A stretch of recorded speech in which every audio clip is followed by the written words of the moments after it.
Welcome to the Even Better podcast, where your host, Sinikka Waugh of Your Clear Next Step, brings you exciting content about making communities better by helping people get even better at work. Today's episode is brought to you by Your Clear Next Step and the Changemaker Certification Program. Would you like to save time by solving the right problem sooner with a realistic and measurable plan? Reduce overwhelm by finding more sustainably productive ways to work? Improve employee morale by creating more positive workdays from within. Stay competitive by tightening your turn or increasing your agility in adapting to changing customer demands. You'll get 8 full-day virtual sessions over 10 months, plus 6 hours of one-on-one coaching, 8 hours of intentional networking, and 8 hours of personal reflection. The growth that we've seen is absolutely unparalleled. Interested in becoming a changemaker? Give us a call at 515-442-0545.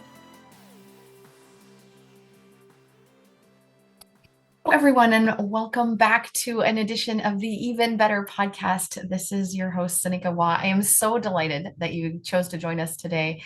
And I am ecstatic to bring back my friend and our guest, Mike Rice. For those of you who are not familiar, Mike has been on the podcast before. So go back and listen to Mike's former podcast episode. It was just a great chance to listen to who Mike is and a little bit of his story and about his faith journey and about his walk and about his understanding of how he shows up in the world. And now we're at a different point and that was a few years ago. And now we're at a different point in Mike's life. And we get to hear a little bit more of Mike's story. And Mike, thank you so much for joining us today. I love it, Sinikka. Always great to see you and be with you. This is a privilege. So for those of you who don't know Mike, he's been around. So for those of you who are in the central Iowa area, Mike's been around. He's a name that you would know. He's a dedicated IT staffing executive, and he gets out there and serves in the communities that he's in, whether you see him obviously serving for his clients and leading his teams and those that he leads, but he's also showing up in volunteer organizations and in the places that he serves, leading his teams and in the things that he does. I know Mike to be not just someone who serves at the executive level and in his teams, but as a volunteer leader as well. He shows up in his faith walk and in his family and in his community, serving on boards and serving alongside people who need him. So Mike's career has taken an interesting turn or two. So we're going to let Mike, I'm not going to spoiler alert here. I'm not going to tell his story. I'm going to let him tell his story. And that's what we're here to talk about. And I love the tagline of this topic. So God's plan is always better than my plan. I could not have said it better myself. Mike, tell us a little bit about what brought you to this story today.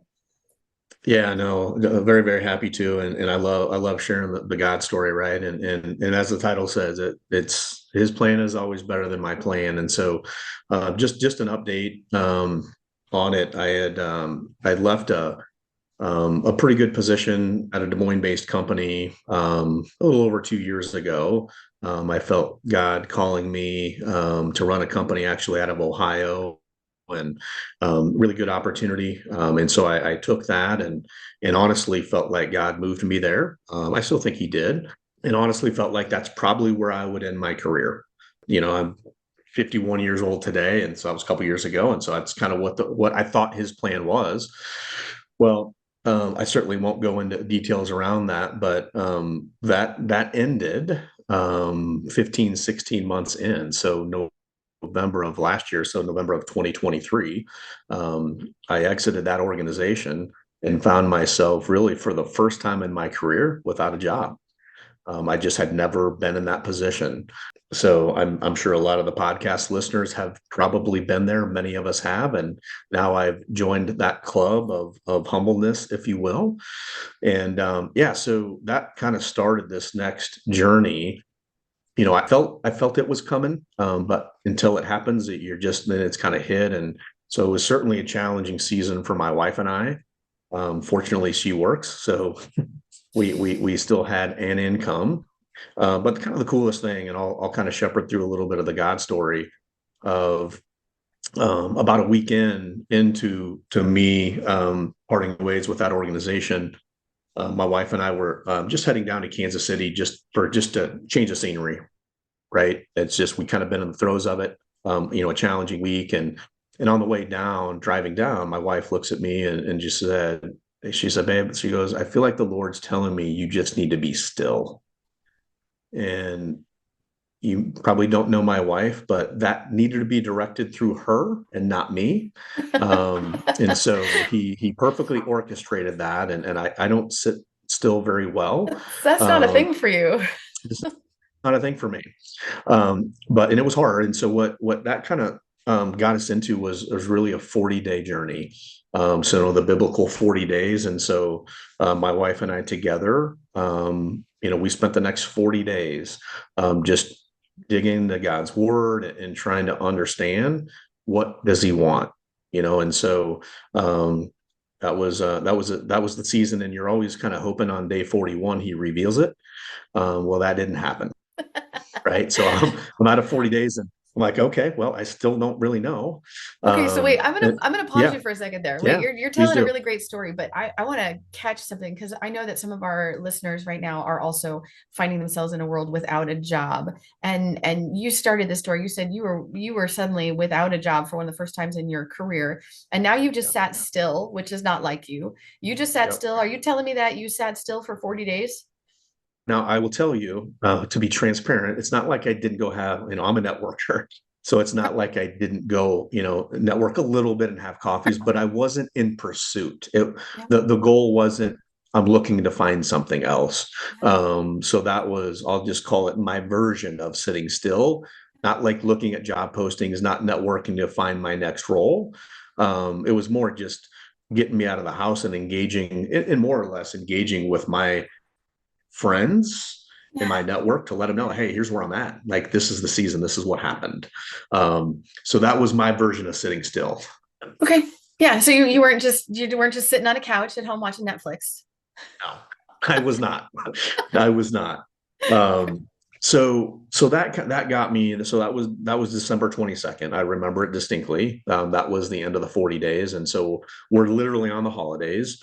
And so I was like, okay, we'll get through the holidays. I had a mission trip to Kenya was planned in early January that, certainly had been on the books for several months. And so it was really cool that, God placed that there that of course, at the time I didn't know I was going to be without a job, but I could go on this missions trip without the stress of running a company and just being where my feet were. And so it was incredible. And so yeah, so I ended up going to Kenya with a team of 15 from our church, and I've had and I didn't really know why, but I've had a heart for Kenya, which I had never been for 4 or 5 years. My wife and I have had the opportunity to sponsor some kids over there.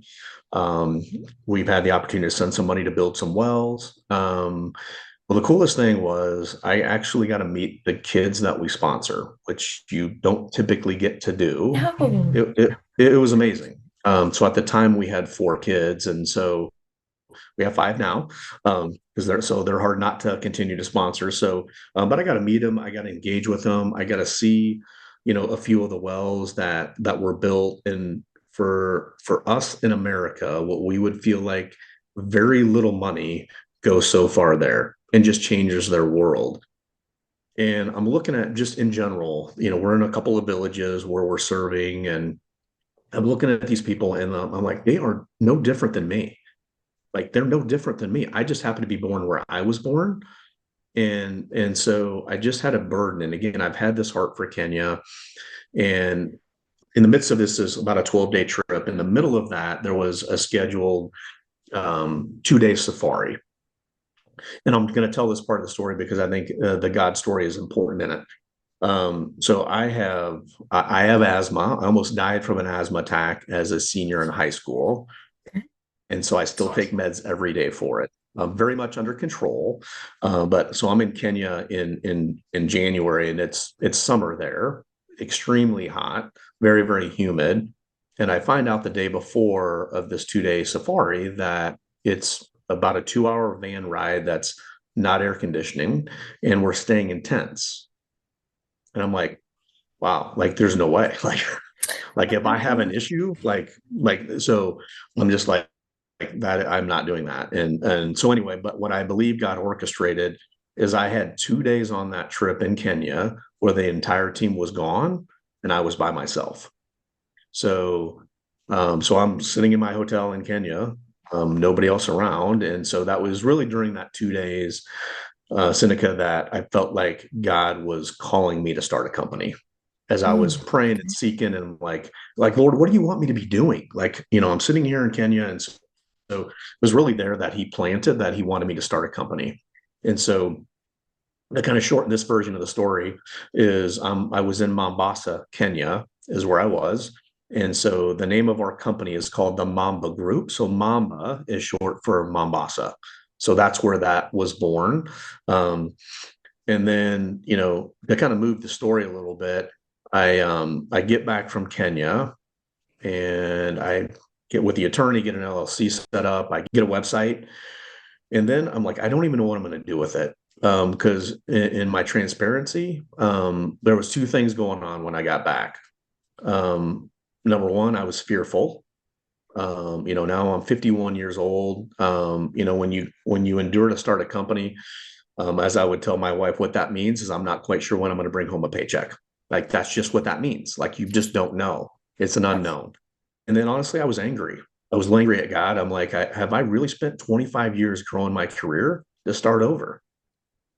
So I was going through that different emotion. And so for the next 6 weeks, I don't necessarily feel like I was running from that, but I was literally just trying to find something more comfortable. I didn't need to be the CEO of a company, Yeah. but could I find just another role in leadership that would just be more comfortable? And and the long story short of that, Seneca, is any crack that was maybe open closed, like there was nothing. Um, and then so about 6 weeks into that, here's what God solidified in me that this was the call. Is so about 6 weeks in, I was at church, and one morning before church, my pastor comes up to me and he said, "Hey, Mike," he goes, "Your name got brought up to be considered to be on the board of this Hope Foundation of Kenya." So this organization that we've done our work through in sponsoring kids, and honestly, as I mentioned, I had had a heart for Kenya for 4 or 5 years. I didn't really know why. And I literally thought, hey, maybe one day when I retire, I would love to serve on that board. I love the work that they're doing. And so now it gets presented now. And my wife's like, wow, I would love to do that with you. She's a former school teacher, so she would bring a totally different lens than I would. So, Mm.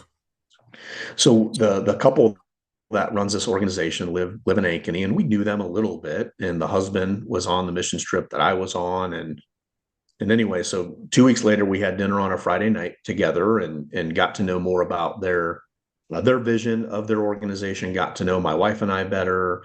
Um, and Seneca, what happened is I woke up on Saturday, and my fear was just completely gone. Oh, It isn't was that just beautiful? gone. It was just lifted. And I know, as God moves, like if I don't have peace, that's not where He wants me, and that's just kind of how I've lived for years. And so what God did, um, kind of that weekend for me, is gave me Mm. this very clear lens into the rear view mirror on everything He did to orchestrate where I was at. Closing the door at the company I was at in Des Moines, to shepherding me to, so I don't have a non-compete, all the things that allows me to do this. And the purpose around our company is the most exciting thing, is every placement we make, we sponsor a child through this whole foundation of Kenya. Oh, neat. Mhm. And so the couple, they would have never known that was I was in a conversation around that. They would have never known that. And in fact, it was probably 5 or 6 weeks after that I actually called them to tell them, hey, we're actually building a company to literally support your ministry. Which of course, hey, we've been praying, and what a, I mean, it's just a cool Of God course. story. Yeah, so that's how I felt like God pivoted where I thought He was moving me. And again, He may have been moving me, but I thought it was there, and now He shifted me for this. And it was that weekend, and this was the clarity I got. I had mentioned before that I was kind of mad at God, like, have I really spent 25 years growing my career? Well, that weekend, it wasn't an audible, but it was crystal clear from him. And it was, Mike, I've given you 25 years of experience for you to go do this. You trust me. Like that's what it was. And that's what I felt. And so then it was me living out my faith. Then it was me being obedient to the call. I never sought out to start a company. That's not what I wanted to do. But now I felt like it was a call that he's asking me to do. So now I'm answering. And so now we're 6, 7 months in from starting up from scratch, a very, very purpose and kingdom driven IT and engineering staffing firm. That's so neat. It's so neat. Well, and it's so fun to see in hindsight, right? The God's plan is always better than my plan. When we're in it, when we're in the throes of it, it doesn't feel better in the throes of it. Like I have this vision, I have this plan. I made my goals, I made my steps, I did the things that I was supposed to do because I have this narrow-minded earthbound vision. And when you view it from when we set our mind on things above, right, instead of on earthly things, when we view it from his lens instead of ours, it's and you get that chance to just look back and see all the things that were orchestrated in such a way to give you that experience so you can go do this great thing. It's really releasing. It's really inspiring. It's so cool, and God knows my heart. I mean, I love to help people. I love, especially kids, and I just look at, I'm a blended family, and I have 4 kids, and our kids have every opportunity, right? And so do yours. And so I'm there, and I'm just seeing these kids that literally have nothing and no opportunity, and just like anybody, I can't help everyone, right? But you know what? I can make a difference. If we can create and again, I just believe God created. I didn't create it. He created the thought. He created the game plan. He created it all. But I just think it's really cool and it gets me out of bed every day. Like just doing a startup staffing company isn't all that exciting. It's really not. Um, just being transparent, but doing it with this purpose and knowing, well, I need to get out of bed because I might be able to change the life of a child today. Like that's pretty cool. And I do have a business partner, a guy named Keith, who's out of Chicago, who we had worked a couple of different places together. And I just believe God orchestrated us to stand this up together. And I'll tell you, man, it's good to have a partner. Doing it solo is really hard. And so, and I'm sure you've been there. There's days that are certainly challenging and you have doubts. Even when you feel like it's a call, it's challenging. And so it's good that we pick each other up. Because there's days that I'm struggling and I'm like, man, I should just go get a job, right? This is just hard. And so we're just there to pick each other up along the journey. And we know, God tells us when we're going through struggles and going through a trial, we're supposed to count it as all joy, and it helps build our endurance. So I'm in that struggle season of him building endurance. And I just have all the confidence in the world that he's going to deliver. And we also know outcomes are his. What we do every day is control those controllables. Like we're going to grind and get up every day and work hard, but we know that the outcomes are his, and we just have to be patient around that, which can be super challenging. Super challenging. Well, and when we enjoy the moment, when we enjoy the process, when we enjoy the day, when we enjoy the fact that we are living and walking in what we're supposed to be doing, we soak in and we get so much more out of our days, and we don't have to wait for the profit. We don't have to wait for the big check. We don't have to wait for some future day here. And we don't even, yes, we get to look forward to a really, really great eternity, but we don't even have to wait for that to have joy today. Which I think, not to wax too poetic or too theological on some of this stuff, but I think this is where the prosperity gospel has sold us a pack of lies and too much garbage. It's just been so unfair. This whole, well, we're gonna follow this false sense of, if I do X, Y, and Z, then I will get rewarded in this life in with A, B, and C. That's not the case. It's not promised to us, and it's lies. If instead we follow and do what we're supposed to do, we have the immediate joy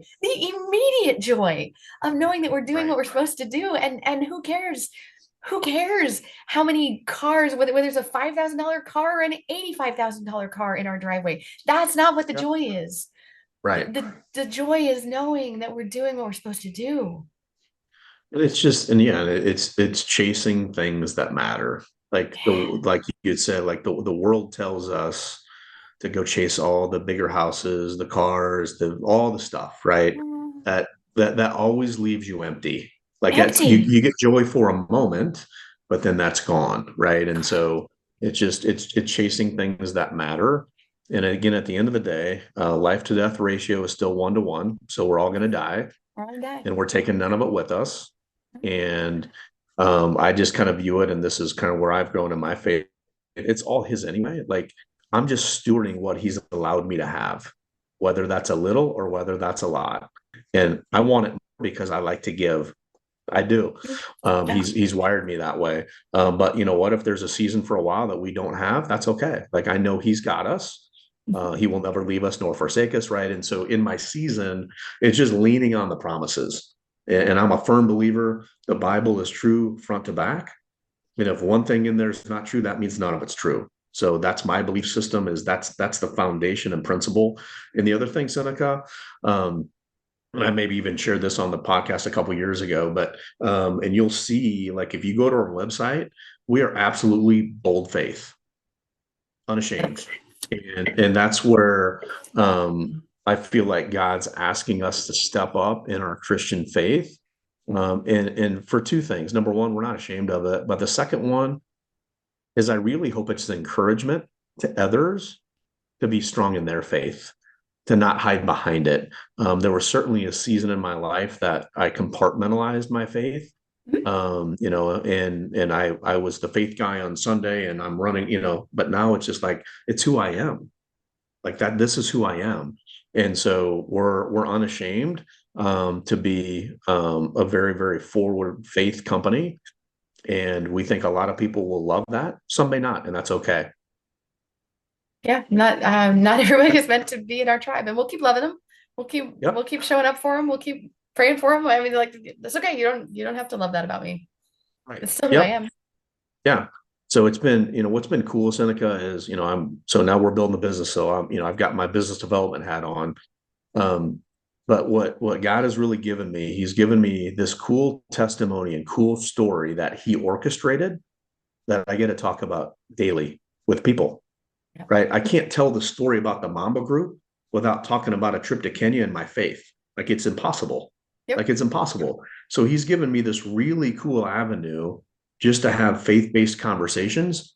And it's opened up incredible conversations with people that I would have never thought I'd have those conversations with. And it's just because he's orchestrated that for me. Absolutely. It's like your clear next step. I can't talk about the history of this company. I can't talk about the journey we've been on. I can't talk about 2024 without talking about the hand of God in this business and on my life. It's his story. And and I love that. I love that. So we have right now, as well as perhaps better than many, that this is a tough season. This is a tough market. We're in a climate, and so those who are listening, many of our listeners are right here in the central Iowa area, or regionally. We've got a lot of listeners kind of regionally. And as this podcast is being recorded, it's October of 2024. We're in an election year. The market is doing some weird things. There are listeners right now who are recently finding themselves without jobs or on the verge of being without jobs. There are listeners who are in a season of uncertainty about the job that they're in and whether it's going to be permanent or whether it's going to last or whether tomorrow it's going to be there. And there are folks who are wondering if the job that they're in is the right job for them. For these folks who are at this crossroads or at this moment of uncertainty, having been through the journey that you've been just through, and that you're in right now. Mike, Yeah. do you have thoughts for them, ideas, insights, things that you would share from your journey? Wow. Yeah, I mean, the biblical truth is don't worry about anything, but pray about everything. And we like most people, we tend to worry, with uncertainty, etc. And that's the foundational thing, I would say. I am a big I'm a big closed door prayer. So, if somebody's out there and they're potentially looking for opportunities, the way I have gone about that, and I did through my little season before I felt led to start this company, is like, Lord, if that's not my door, close it. And guess what? He closed every door. He did. And that's where, like, for me, it's his will, not mine. It's it's surrendering to what he wants for me, not what I think is good for me. So I've kind of changed my lens of praying for open doors. It's easier for me and how I'm wired and how I'm built to pray for them to close. So if there's green lights down a path, I keep going. But then when there's a red light and something closes, I just know that's not my door and I'm getting redirected. So that's probably the best advice I could give if somebody's in that season. Certainly somebody of faith. Number one, give it to God, and that's not easy because you're surrendering control. But the reality is, none of us have control of anything. If you think through that, right? So, but just surrendering it to Him and praying.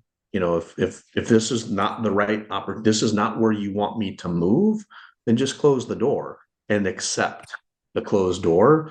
God's no is always to a greater yes. That's what I know. Like, God's no is always to a greater yes. He closes doors for reasons that are to protect us and to help us, not to harm us. Jeremiah 29:11, right? I mean, that's foundational for us in our company. That he has plans to prosper us, not to harm us, right? Thomas, you bet. Yeah.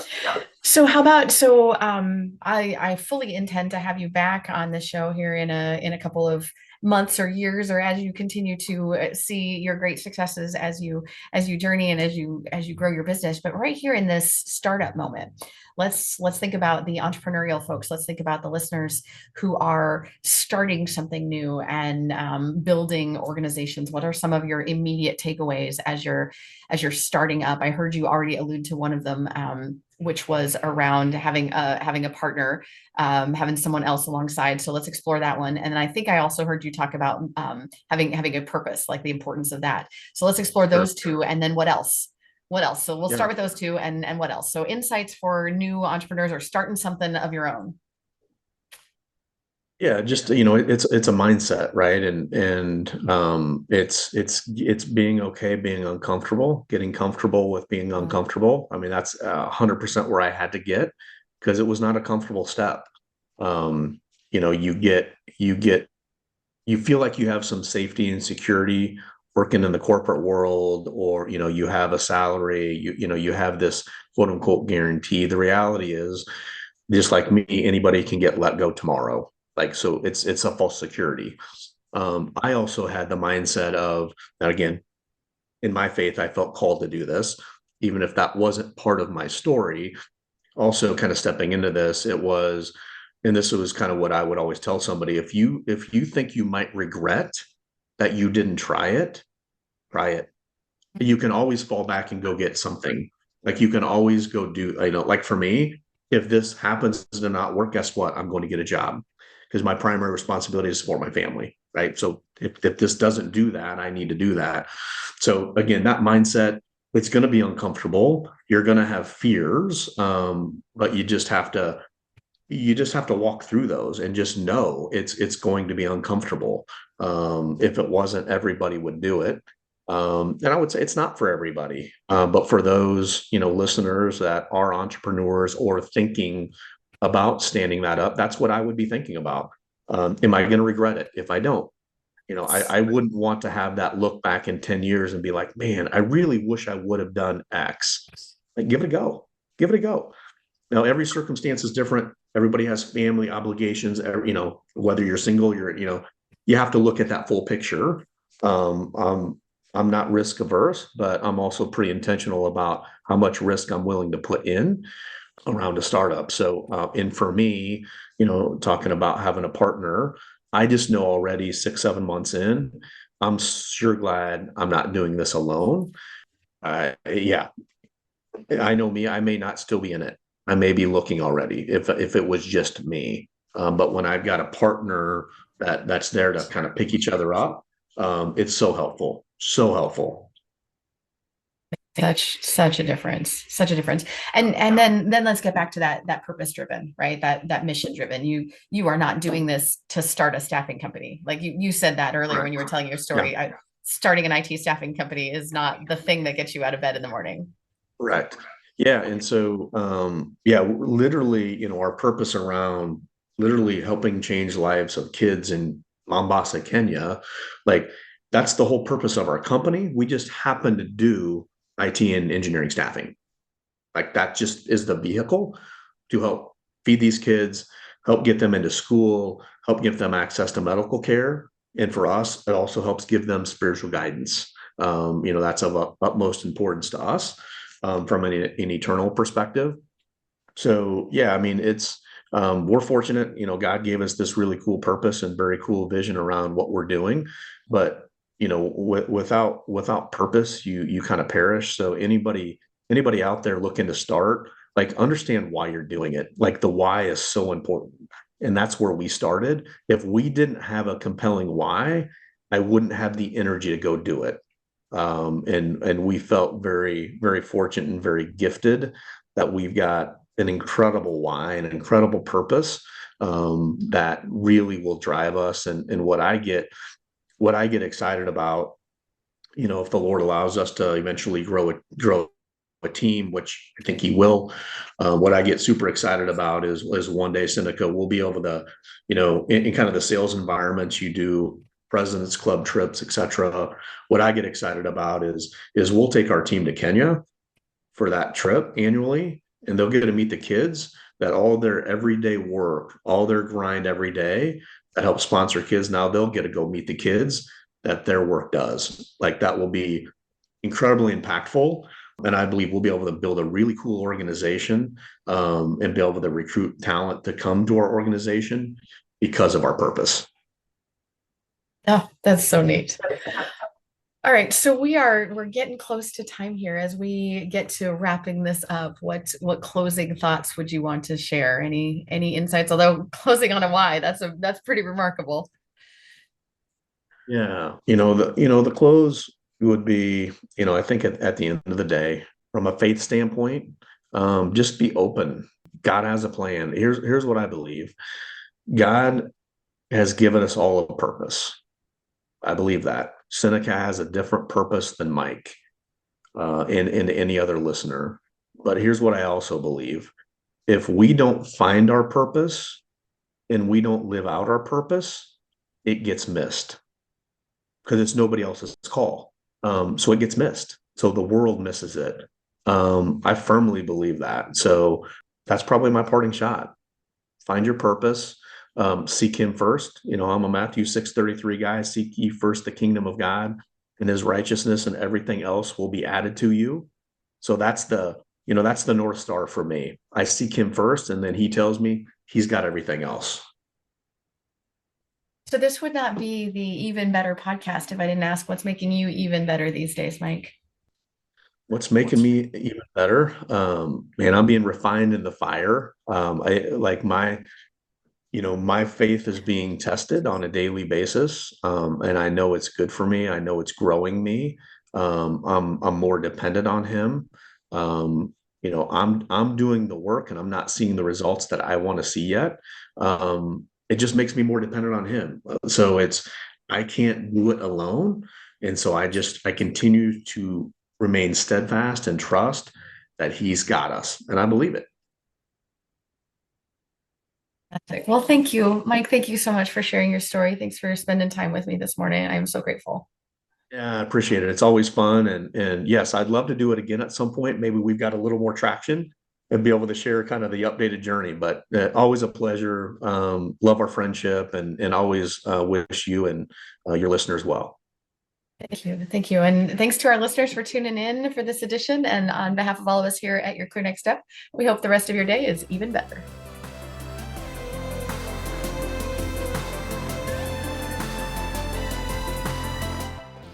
Thank you for tuning in today. The Even Better podcast will be back with more content soon.